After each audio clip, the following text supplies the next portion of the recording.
Yung mahal ang kada kilo ng bigas, bawat butil talaga namang mahalaga. Kaya para walang sayang, may ordinansa sa Quezon City na payagang gawing half rice o kalahating tasa ang order ng kanin sa anumang kainan.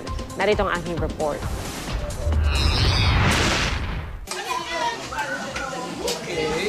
Sa maraming mga Pinoy, ang mga putahe hindi masarap kung walang kanin. Likas nga mahilig sa kanin ng mga Pilipino, kaya sa ilang kainan, may only rice. Pero mahigit 3 kilo pala ng kanin ang naaksaya ng bawat Pilipino taon-taon, sabi ng Food and Nutrition Research Institute ng DOST. Katumbas ng 3 kutsara ng kanin kada araw.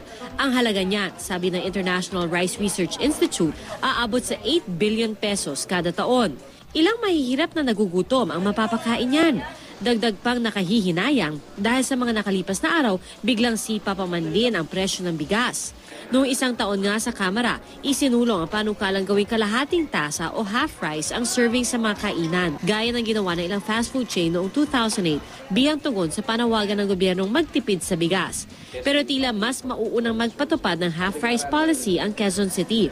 Naipasa na kasi sa third and final reading ang ordinansa para isama ang half cup rice sa menu ng mga establishment sa lungsod, mapa-restaurant, kantin, karinderya o kahit sari-sari store.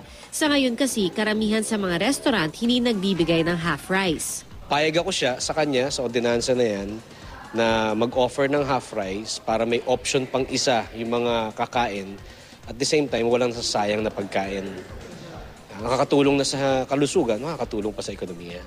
Ang ilang restaurant owner pabor sa ordinansa.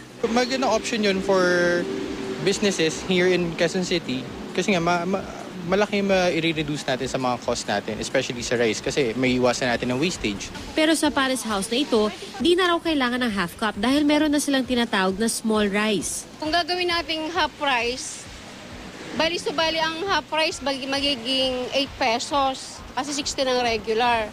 Parang lugi po kami doon. Pabor naman ang ilang nakausap naming customer at sana raw maipatupad ito agad para magaan na sa bulsa, bawas aksaya pa sa bigas. Ako gusto ko yun kasi hindi naman ako malakas mag-rice eh.